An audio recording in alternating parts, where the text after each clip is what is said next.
Hello friends, welcome back in Agri Mantra channel, changing the way of thinking. Today we are discussing about agriculture current affair which are most useful for upcoming agriculture field officer exam. Friends, आज के session में हम बात करेंगे नवंबर month के third week के important agriculture current affairs जो आपके एग्जाम के पॉइंट ऑफ व्यू से काफ़ी इम्पोर्टेंट रहने वाले हैं। इसीलिए वीडियो को एंड तक जरूर देखें और इसका पीडीएफ अगर आप डाउनलोड करना चाहते हैं तो हमारा एंड्रॉयड एप्लीकेशन जो कि एग्री मंत्रा के नाम से ही है उसको डाउनलोड कीजिए। लिंक आपको डिस्क्रिप्शन बॉक्स में मिल जाएगा। वहां से डाउनलोड करने के बाद आप फ्री स्टडी मटेरियल सेक्शन में जाएंगे तो वहां से आप इस सेशन का फ्री और फुल पीडीएफ डाउनलोड कर पाएंगे। तो स्टार्ट करते हैं आज का मोस्ट इंपॉर्टेंट सेशन जो कि बहुत ही इंपॉर्टेंट रहने वाला है आपके एग्जाम के पॉइंट ऑफ व्यू से।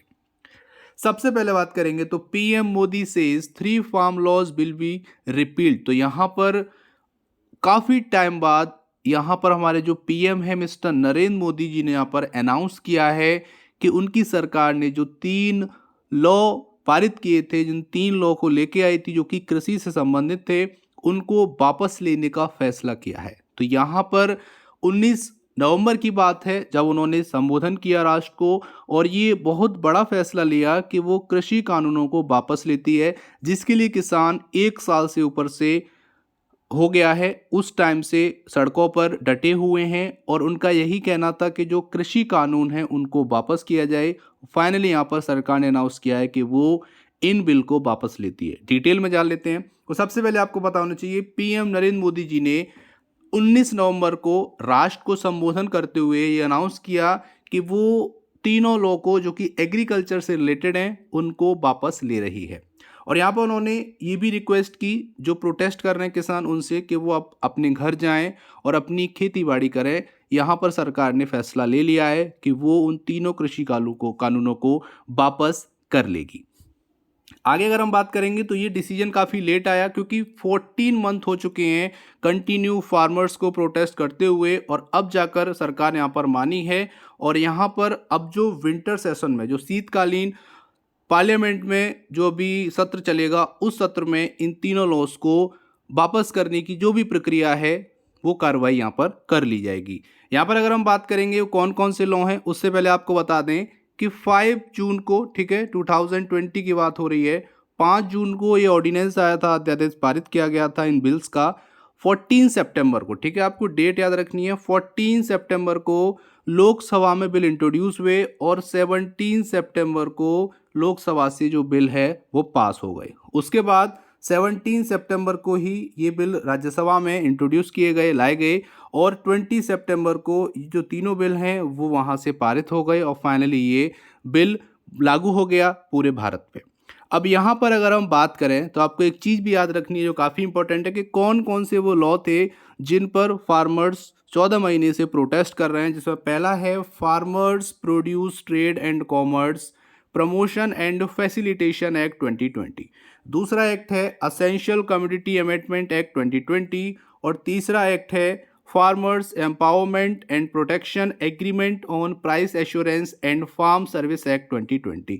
इन तीनों बिल के लिए कंटिन्यू यहाँ पर जो फार्मर्स थे वो प्रोटेस्ट कर रहे थे और फाइनली सरकार ने यहाँ पर बोल दिया है कि वो उन तीनों कृषि कानूनों को वापस लेती है। ये आपको याद रखना है। उसमें एक डेट और जुड़ जाएगी कि 19 नवंबर 2021 को केंद्र सरकार ने ये तीनों बिल वापस लेने की घोषणा की है और जो भी सत्र आएगा, शीतकालीन सत्र आएगा, उसमें इसको वापस लेने की जो भी कानूनी प्रक्रिया है उसको यहाँ पर अपनाया जाएगा और इन बिल्स को वापस ले लिया जाएगा।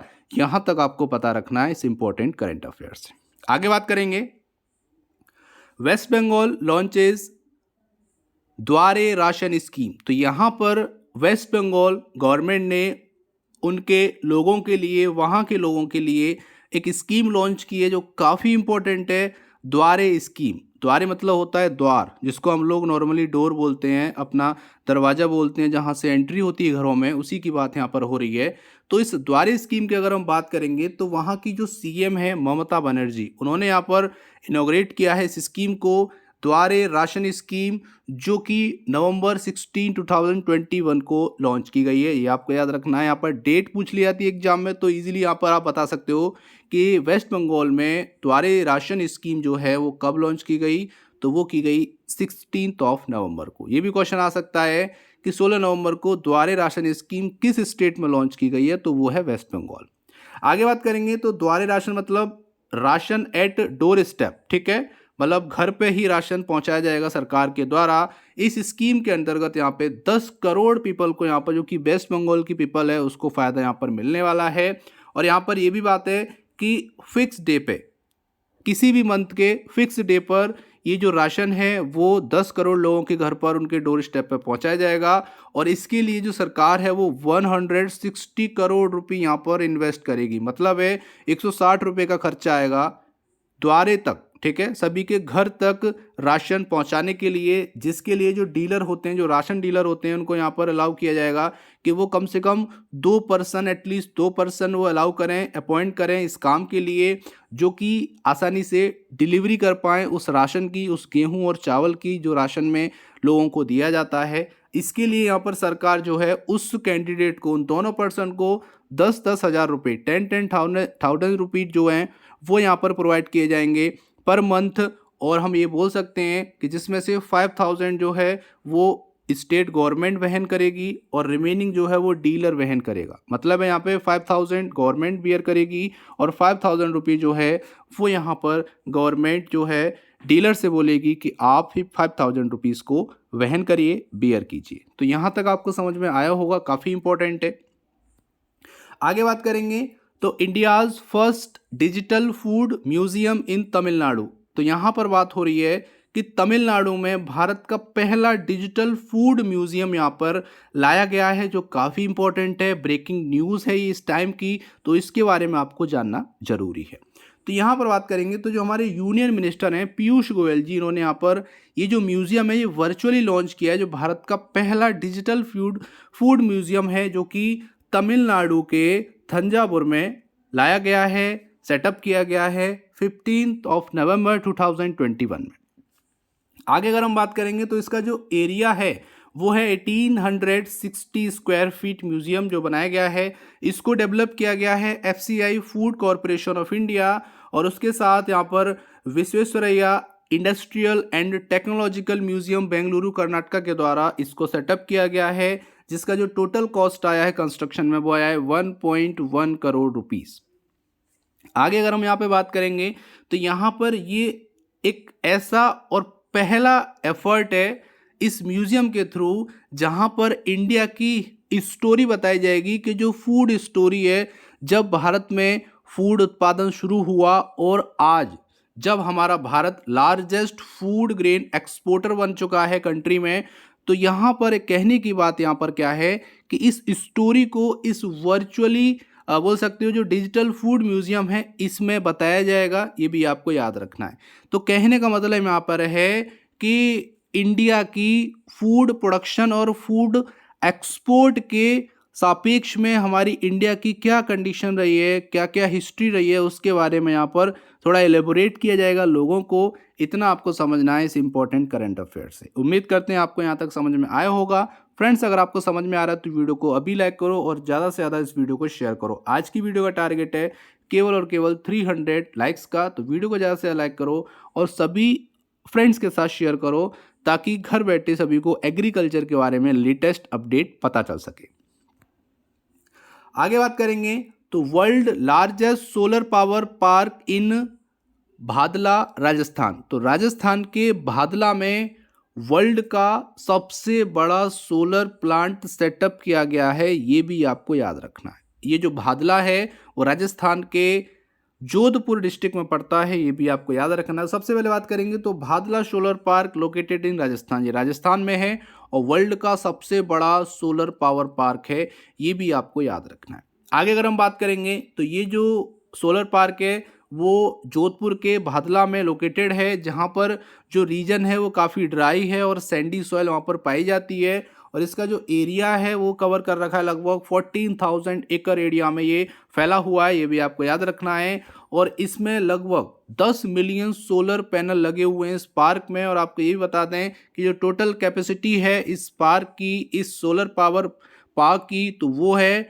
2245 मेगावाट, ये भी आपको याद रखना है। और आपको बता दें इसको बनाने में जो कॉस्ट आई है वो लगभग 1.3 बिलियन डॉलर रुपए यहाँ पर कॉस्ट आई है, ये भी आपको याद रखना है। तो ये भी बहुत ज़रूरी है, यहाँ से भी क्वेश्चन आ सकता है कि कितना कंस्ट्रक्शन आया है, तो 1.3 बिलियन डॉलर यहाँ पर कंस्ट्रक्शन कॉस्ट आई है। और आपको बता दें कि जोधपुर में जो भादला जगह है उसका जो एवरेज टेम्परेचर रहता है वो 46 डिग्री सेल्सियस से लेकर 48 डिग्री सेल्सियस रहता है, मतलब काफ़ी गर्म एरिया है। और यही कारण है कि वहाँ पर सोलर पार्क सेटअप किया गया ताकि जो सूरज की जो किरणें हैं उसका यूटिलाइजेशन किया जा सके, उस एनर्जी को एक यूज़फुल एनर्जी में कन्वर्ट किया जा सके। आगे बात करेंगे तो जो भादला सोलर पार्क है वो लार्जेस्ट सोलर पार्क है वर्ल्ड वाइड में, और यहाँ पर बात करेंगे तो 5700 हेक्टेयर्स में ये फैला हुआ है। तो आप हेक्टेयर और एकर्स में यहाँ पर देख सकते हैं। तो ये सारी चीज़ें आपको पता रखनी है इस इम्पोर्टेंट करंट अफेयर से। तो ये क्वेश्चन आ सकता है कि वर्ल्ड का सबसे बड़ा सोलर पावर पार्क कहाँ पर है, तो ये आपका भादला जोधपुर डिस्ट्रिक्ट और राजस्थान स्टेट है, इतना आपको पता रखना है। आगे बात करेंगे तो अरुणाचल अप्रूव कैसर ए हिंद एज स्टेट बटरफ्लाई। तो अरुणाचल प्रदेश ने राज्य तितली के रूप में कैसर ए हिंद को मंजूरी दे दी है। तो यहाँ पर अब जो ये आपको ये बटरफ्लाई दिख रही है ये अब स्टेट बटरफ्लाई कहलाएगी अरुणाचल प्रदेश की। यहाँ पर बात करेंगे तो जो स्टेट कैबिनेट है उन्होंने यहाँ पर जिसके जो हेड है सीएम पेमा खांडू, उन्होंने यहाँ पर अप्रूवल दिया है कि कैसर ए हिंद बटरफ्लाई को अब स्टेट बटरफ्लाई के नाम से जाना जाएगा, मतलब बोल सकते हो राज्य तितली के नाम से अब पुकारा जाएगा, ये यहाँ पर बात कही गई है। आगे बात करेंगे तो जो कैसर ए हिंद है इसको जो साइंटिफिकली जो बोला जाता है वो बोला जाता है टीनोपाल्पस इम्पीरिलियस। ठीक है, ये आपको याद रखना है, टीनोपाल्पस इम्पेरिलियस ये इसका साइंटिफिक नेम है, और इसको लिटरल टर्म में बोला जाता है एम्परर ऑफ इंडिया। ठीक है, एम्परर ऑफ इंडिया इस तितली को बोला जाता है। इसके जो विंग हैं, जो इसके पंख हैं वो लगभग 90 mm से लेके 120 mm तक देखे जाते हैं। और जो ईस्टर्न हिमालयन रीजन है, ठीक है, वहाँ की जो 6 स्टेट है वहाँ पर बोल सकते हैं कि 6000 से लेकर 10,000 फीट की ऊंचाई पे ये आपको देखने को मिलती है, ये भी आपको याद रखना है। और international union for conservation of nature ने इस कैसर ए हिंद बटरफ्लाई को रेड लिस्टेड भी किया गया है। तो ये भी आपको बातें याद रखनी है, काफ़ी इंपॉर्टेंट है। ये क्वेश्चन आ सकता है कि अभी हाल ही में किस राज्य ने कैसर ए हिंद को स्टेट बटरफ्लाई घोषित किया गया है, तो वो किया है अरुणाचल प्रदेश ने, ये आपको याद रखना है। ये भी क्वेश्चन आ सकता है कि अभी हाल ही में अरुणाचल प्रदेश ने किस बटरफ्लाई को स्टेट बटरफ्लाई अनाउंस किया है, तो वो आपका आंसर हो जाएगा कैसर ए हिंद। ठीक है, तो ये काफ़ी इंपॉर्टेंट है, आपको पता होना चाहिए। आगे बात करेंगे तो department of food and public distribution celebrated आज़ादी का अमृत महोत्सव। तो आपको जैसा कि पता होगा 75 ईयर हो चुके हैं हमारे देश को आज़ाद हुए, तो इस बार 2021 में आज़ादी का अमृत महोत्सव सेलिब्रेट किया जा रहा है, जो कि 1 जनवरी से लेके 31 दिसंबर तक चलेगा। तो यहाँ पर आपको बता दें कि department of food and public distribution ने भी स्पेशली इस वीक को एक ऑर्गेनाइज किया है, उसकी डेट हम आपको बताएंगे, वो काफ़ी इंपॉर्टेंट है। तो सबसे पहले आपको याद रखना है कि 75 ईयर हो गए हैं, इसलिए आज़ादी का अमृत महोत्सव मनाया जा रहा है, जिसके लिए department of food and public distribution ने यहाँ पर 15 नवंबर से लेकर 21 नवंबर तक ये एक वीक सेलिब्रेट किया है, जो डेडिकेट किया जाता है हमारे फार्मर्स के लिए और उनके जितने भी इशू हैं उनके लिए, जैसे स्टोरेज इशू आता है, प्रोक्योरमेंट इशू आता है, केन फार्मिंग है। तो फार्मर्स से रिलेटेड जितनी भी प्रॉब्लम्स हैं उनको सॉर्ट आउट किया गया, उन प्रॉब्लम की समीक्षा की गई, और किसानों के हित में क्या चीज़ें अच्छी हो सकती हैं उसकी बात यहाँ पर की गई है। तो ये एक वीक चला है 15 से लेकर 21 नवंबर तक, ये आपको याद रखना है। और यहाँ पर नरेंद्र मोदी जी ने एक और बात कही है कि जो फोर्टिफाइड राइस है, राइस का फोर्टिफिकेशन किया जाता है, उसके न्यूट्रिएंट को और ज़्यादा बढ़ाया जाता है, ताकि जो माल न्यूट्रिशन है, जो हंगर प्रॉब्लम है, उससे छुटकारा मिल सके। क्योंकि आप भी जानते हो कि अब जो फूड है उसकी क्वालिटी काफ़ी डाउन होती जा रही है, जितने न्यूट्रिएंट मिलने चाहिए उतने नहीं मिल पाते हैं। तो अब एक नया टर्म्स आ गया है जिसको हम बोलते हैं फोर्टिफिकेशन, जिसमें किसी भी इंडिविजुअल पर्टिकुलर फूड के या बोल सकते हो किसी भी वस्तु के जो खाने योग्य है उसके न्यूट्रिएंट को बढ़ाया जाता है, उसी को हम लोग क्या बोलते हैं, फोर्टिफिकेशन बोलते हैं। तो अगर राइस का फोर्टिफिकेशन होगा तो इससे माल न्यूट्रिशन को कम किया जा सकता है, कुपोषण को दूर किया जा सकता है, या बोल सकते हो देश से हमेशा के लिए भगाया जा सकता है, जिसके लिए फोर्टिफिकेशन बहुत ज़रूरी है। तो ये यहाँ पर बात कही है नरेंद्र मोदी जी ने। उम्मीद करते हैं यहाँ तक आपको समझ में आया होगा।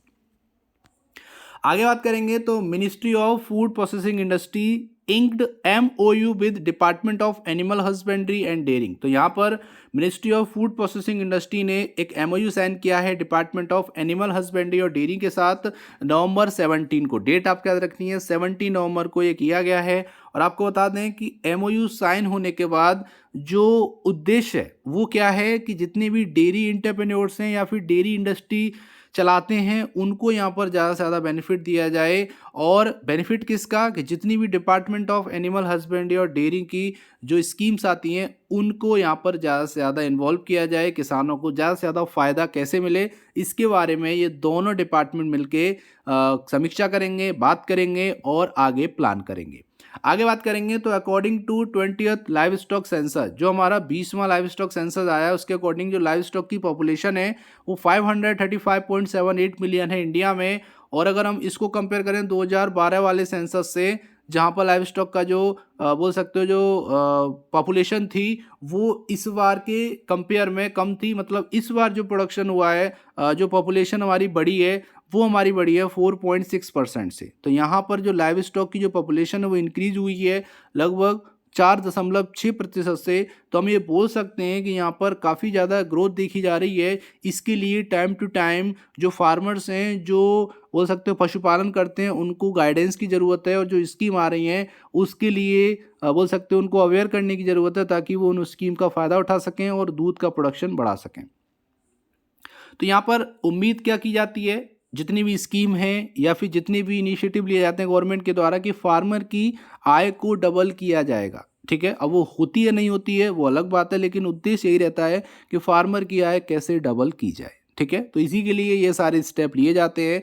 तो ये MOU भी साइन हुआ है ministry of food processing industry और department of animal husbandry and dairying के साथ में। आगे बात करेंगे तो Mary Kom appointed brand ambassador of TRIFED Aadi Mahotsav. तो यहाँ पर ट्राइफेड आदि महोत्सव की ब्रांड एम्बेसडर चुना गया है MC मैरी कॉम को, जो कि ओलंपिक मेडलिस्ट रह चुकी हैं और बॉक्सर पद्म विभूषण भी इनको मिला है। इसके बारे में थोड़ा सा डिटेल में जान लेते हैं। तो MC Mary Kom appointed brand ambassador of TRIFED Aadi Mahotsav. तो जो यूनियन ट्रैवल अफेयर्स के मिनिस्टर हैं मिस्टर अर्जुन मुंडा जी, इन्होंने यहाँ पर इनॉग्रेट किया था ट्राइफेड आदि महोत्सव दिल्ली हाट न्यू दिल्ली में, जहाँ पर सुखराम मुंडा भी प्रेजेंट थे जो कि ग्रैंडसन है भगवान बिरसा मुंडा के। तो यहाँ पर इस ओकेजन पे जो ओलंपिक मेडलिस्ट हैं हमारी और जो बॉक्सर हैं पद्म विभूषण से भी इनको नवाजा गया है। MC मैरी कॉम जी, इनको यहाँ पर डिक्लेयर किया गया है as a brand ambassador of TRIFED Aadi Mahotsav. ठीक है, ये भी आपको याद रखना है। और आपको बता दें कि यहाँ पर नेशनल ट्रैवल फेस्टिवल जो है और ये जो आपका जॉइंट इनिशिएटिव है मिनिस्ट्री ऑफ ट्राइबल अफेयर्स का और ट्राइफेड का। तो कहने का मतलब है कि ये इनिशिएटिव लिया गया है मिनिस्ट्री ऑफ ट्राइबल अफेयर्स और ट्राइफेड के साथ। तो इन दोनों की तरफ से यहाँ पर ये इनिशिएटिव लिया गया और बोल सकते हो कि MC मैरी कॉम को ब्रांड एम्बेसडर चुना गया है इस मौके पर। उम्मीद करते हैं यहाँ तक आपको समझ में आया होगा। अब बात करेंगे तो कंटिन्यूएशन ऑफ PMGSY, मतलब क्या है यहाँ पे प्रधानमंत्री ग्राम सड़क योजना first and second and RCPLWEA। इसका मतलब क्या है यहाँ पर road connectivity project for left wing extremism affected areas. ठीक है, इन दोनों को कंटिन्यू किया गया है आगे के लिए, क्योंकि कुछ काम अभी यहाँ पर बाकी रह गया था तो उसको पूरा करने के लिए यहाँ पर इसको और बढ़ाया गया है। इसके बारे में थोड़ा सा जान लेते हैं। तो जो हमारा CCEA है, cabinet committee on economic affairs, उन्होंने यहाँ पर अप्रूवल दिया है कि प्रधानमंत्री ग्राम सड़क योजना फर्स्ट और सेकंड को यहाँ पर बढ़ाया गया 2022 सितंबर तक, ताकि जितना भी जो काम था वो कंप्लीट कर दिया गया। ठीक है, अब यहाँ पर एक और बात आती है कि जो आपका RCPLWA है, ठीक है, LWEA है, इसको मार्च 2023 तक के लिए बढ़ाया गया है ताकि जितना भी रिमेनिंग वर्क है उसको कंप्लीट किया जा सके और जो रोड कनेक्टिविटी है वो अच्छी तरह से पूरी जगह पर चली जाए, पहुंच जाए। यहाँ पर आपको बता दें कि जो आपका RCPLWEA है ये लॉन्च हुआ था 2016 में और ये बोल सकते हो कि इसकी मदद से 5412 किलोमीटर की रोड जो है बन चुकी है, जिसमें 126 ब्रिज भी शामिल हैं, जो कि लगभग 9 स्टेट के 44 डिस्ट्रिक्ट में इन्होंने अपना जो रोड का कंस्ट्रक्शन किया है। इसका जो इम्प्लीमेंटेशन पीरियड था वो 2016-17 से 19-20 था। अब इसको 2023 मार्च तक के लिए बढ़ा दिया गया है। तो यहाँ पर कंटिन्यूएशन मिला है इन दोनों को। तो ये कहीं ना कहीं प्लस पॉइंट है कि अब जो ग्रामीण विकास हो रहा था वो और तेजी से हो पाएगा। अब बात करेंगे कुछ बैंकिंग स्पेशल करंट अफेयर जो काफ़ी इंपॉर्टेंट है आपके नाबार्ड और अदर एग्जाम और एफओ के पॉइंट ऑफ व्यू से। तो यहाँ पर बात करेंगे तो HDFC बैंक लॉन्च मुंह बंद रखो कैंपेन। तो यहाँ पर HDFC बैंक ने एक कैंपेन चलाया है मुंह बंद रखो, जो कि कोविड-19 जब आया था उस टाइम भी चलाया गया था। तो ये दूसरा संस्करण इस बार लाया गया है, जिसको बोला गया है मुंह बंद रखो संस्करण 2 या पार्ट 2 हम बोल सकते हैं इसको। तो यहाँ पर अगर हम बात करेंगे तो इसके जरिए अब ग्राहकों को समय रहते अलर्ट किया जाएगा साइबर फ्रॉड के बारे में। मतलब वो फ्रॉड में ना आए, उनका नुकसान ना हो, उसके लिए पहले ही अलर्ट भेजा जाएगा उन लोगों को, उन कस्टमर्स को जिनका फ्रॉड हो जाता है, कई बार पैसे की हानि हो जाती है, पैसा डिडक्ट हो जाता है। यहाँ पर बात करेंगे तो यहाँ पर अवेयरनेस फैलाने के लिए कि साइबर फ्रॉड बहुत ज़्यादा हो रहे हैं, उनसे बच के रहिए, इसी के लिए यहाँ पर एक कैंपेन चलाया गया है मुंह बंद रखो, जिसको लॉन्च किया है HDFC बैंक ने। साइबराबाद कहाँ पर है? तो ये आपका हैदराबाद में लोकेटेड है, ये भी आपको याद रखना है, तेलंगाना में। तो यहाँ पर होगा क्या, अभी एक international fraud awareness week 2020 celebrate किया गया था। तो यहाँ पर मुंह बंद रखो प्रोग्राम चलाया गया था। तो यहाँ पर आपको एक और चीज़ याद रखनी है कि इसका जो उद्देश्य है वो क्या है कि क्रिएटिंग अवेयरनेस, ज़्यादा से ज़्यादा अवेयर करना जो लेटेस्ट फ्रॉड हैं, जो नई नई टेक्निक आ गई हैं साइबर फ्रॉड की, किस तरीके से लोग फ्रॉड करते हैं और पैसा यहाँ पर निकाल लेते हैं बैंक खाते से। तो उसके लिए अवेयरनेस की काफ़ी ज़्यादा ज़रूरत है, इसी के लिए कैंपेन चलाया गया है। और आपको बता दें इस कैंपेन को इनिशिएट किया गया था कोविड-19 से लड़ाई के लिए, ठीक है, कि कैसे फाइट की जाए कोविड-19 से उस टाइम। और ये अब आ चुका है सेकंड वर्जन, जो कि अब साइबर फ्रॉड के लिए है, जो कि HDFC बैंक ने यहाँ पर लॉन्च किया। और आपको बता दें ऑफिशियली ये बोला है HDFC बैंक ने कि वो आने वाले समय में, आने वाले 4 मंथ में 1000 वर्कशॉप लगाएगी अक्रॉस द कंट्री और ज़्यादा से ज़्यादा अवेयरनेस फैलाएगी रिगार्डिंग साइबर फ्रॉड और उन फ्रॉड से कैसे बच सकते हैं, कैसे हमको ATM card, phone number, digital banking use करना है, क्या क्या हमको बचाव करने, ये सारी चीज़ें यहाँ पर HDFC बैंक जो है वो वर्कशॉप में बताएगी। उम्मीद करते हैं यहाँ तक आपको समझ में आया होगा। आगे बात करेंगे तो RBI launches first global hackathon RBI Inger. तो इसको हम लोग क्या बोल सकते हैं, ये देखो मतलब है हैकाथॉन, यहाँ पर RBI का मतलब यहाँ पर रिजर्व बैंक ऑफ इंडिया और यहाँ पर NGER और है। तो ये हम बोल सकते हैं कि बिंगर इसको हम बोल सकते हैं शॉर्ट में, लेकिन इसको ब्रेक करके ही आप समझ सकते हो। तो थोड़ा सा यहाँ पर डिटेल जान लेते हैं कि RBI ने यहाँ पर लॉन्च किया है पहला ग्लोबल हैकाथॉन, जिसको बिंगर बोल सकते हो, जिसके विनर को 40 लाख मिलेगा और जो रनर अप होगा उसको 20 लाख रुपये यहाँ पे दिए जाएंगे, ये भी आपको याद रखना है। तो यहाँ पर बात करेंगे तो the reserve bank of India, the country banking regulator, has announced it's first global hackathon Harbinger 21 to find solution to problems with India's growing digital payment solution या सिस्टम। तो डिजिटल पेमेंट सिस्टम में जितनी भी problems आती हैं उसको दूर करने के लिए, उनके सॉल्यूशन के लिए ही ये जो हैकाथॉन है ये यहाँ पर ऑर्गेनाइज किया गया है RBI के द्वारा, रिजर्व बैंक ऑफ इंडिया के द्वारा। इसकी अगर हम थोड़ा सा और बात करें तो ये आपको बता दें कि डिजिटल पेमेंट को अधिक से अधिक सुरक्षित और सुविधाजनक बनाने के उद्देश्य से ही इस RBI ने पहली बार ये आयोजित किया है आपका हैकाथॉन। यहाँ पर बात करेंगे तो इसकी जो टैगलाइन है आपको याद रखनी है, क्वेश्चन आ सकता है। टैगलाइन इसकी है इनोवेशन फॉर ट्रांसफॉर्मेशन और इसका जो थीम है वो है स्मार्टर डिजिटल पेमेंट। तो डिजिटल पेमेंट को स्मार्ट तरीके से, सुविधाजनक तरीके से कैसे पूरा किया जाए, उसी के लिए ये जो हैकाथॉन है ये RBI द्वारा लॉन्च की गई है। तो यहाँ पर मेन मुद्दा क्या है कि पेमेंट को सिस्टमेटिक तरीके से और इजी तरीके से कैसे कंप्लीट किया जाए, उसी उद्देश्य को पूरा करने के लिए यहाँ पर ये हैकाथॉन है वो लॉन्च किया गया है, जिसमें विनर को 40 लाख मिलेंगे और जो रनर अप होगा उसको 20 लाख रुपये यहाँ पे दिए जाएंगे। उम्मीद करते हैं यहाँ तक आपको समझ में आया होगा, जो कि हमारे जितने भी करंट अफेयर थे हमारे 3rd वीक ऑफ नवंबर के, ठीक है, 14 नवंबर से लेके 21 नवंबर तक के जितनी भी इंपॉर्टेंट करंट अफेयर हैं वो यहाँ तक कंप्लीट हो गए। तो यहाँ तक आपको सारा कुछ समझ में आया होगा। अब बात कर लेते हैं आज के स्पेशल डे के बारे में, जो कि काफ़ी इंपॉर्टेंट है कि नवंबर के 3rd वीक में कौन कौन से स्पेशल डे हैं जो आते हैं। तो पहला है इंटरनेशनल स्टूडेंट डे, जो कि 17 नवंबर को सेलिब्रेट किया जाता है।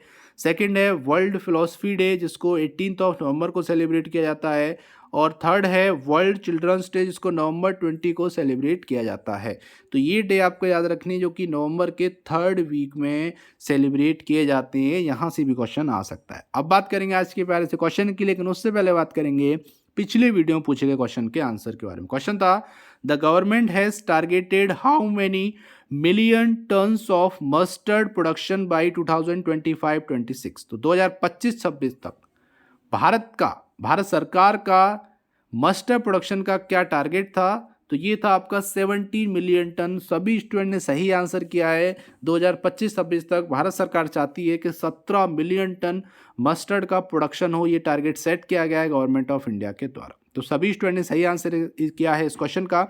अब बात करेंगे पिछले वीडियो में पूछे गए क्वेश्चन के आंसर के बाद अब आज का क्वेश्चन, जो कि बहुत इंपॉर्टेंट है, वो है विच union ministry is implementing the प्रधानमंत्री ग्राम सड़क योजना स्कीम। तो यहां पर बात हो रही है कि कौन सी यूनियन मिनिस्ट्री है जो इंप्लीमेंट करती है PMGSY, प्रधानमंत्री ग्राम सड़क योजना को।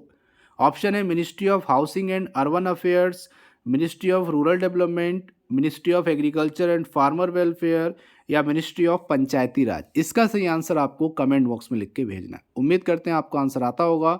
तो जल्दी से टाइप कीजिए आंसर और भेज दीजिए हमारे चैनल पर। हम आपके वैल्यूएबल कमेंट का बेसब्री से इंतजार कर रहे हैं। तो ये था आज का इंपॉर्टेंट सेशन। उम्मीद करते हैं सेशन पसंद आया होगा, हेल्पफुल लगा होगा। अगर अच्छा लगा तो वीडियो को ज़्यादा से लाइक करो और ज़्यादा से ज़्यादा शेयर करो। आज की वीडियो का टारगेट है 300 लाइक का, तो जल्दी से लाइक करिए इस वीडियो को और सभी स्टूडेंट तक शेयर कीजिए। तो मिलते हैं एक और इम्पोर्टेंट और 4th वीक ऑफ नवंबर के इम्पोर्टेंट करंट अफेयर के साथ नेक्स्ट वीक। तब तक के लिए धन्यवाद। जय हिंद, जय भारत।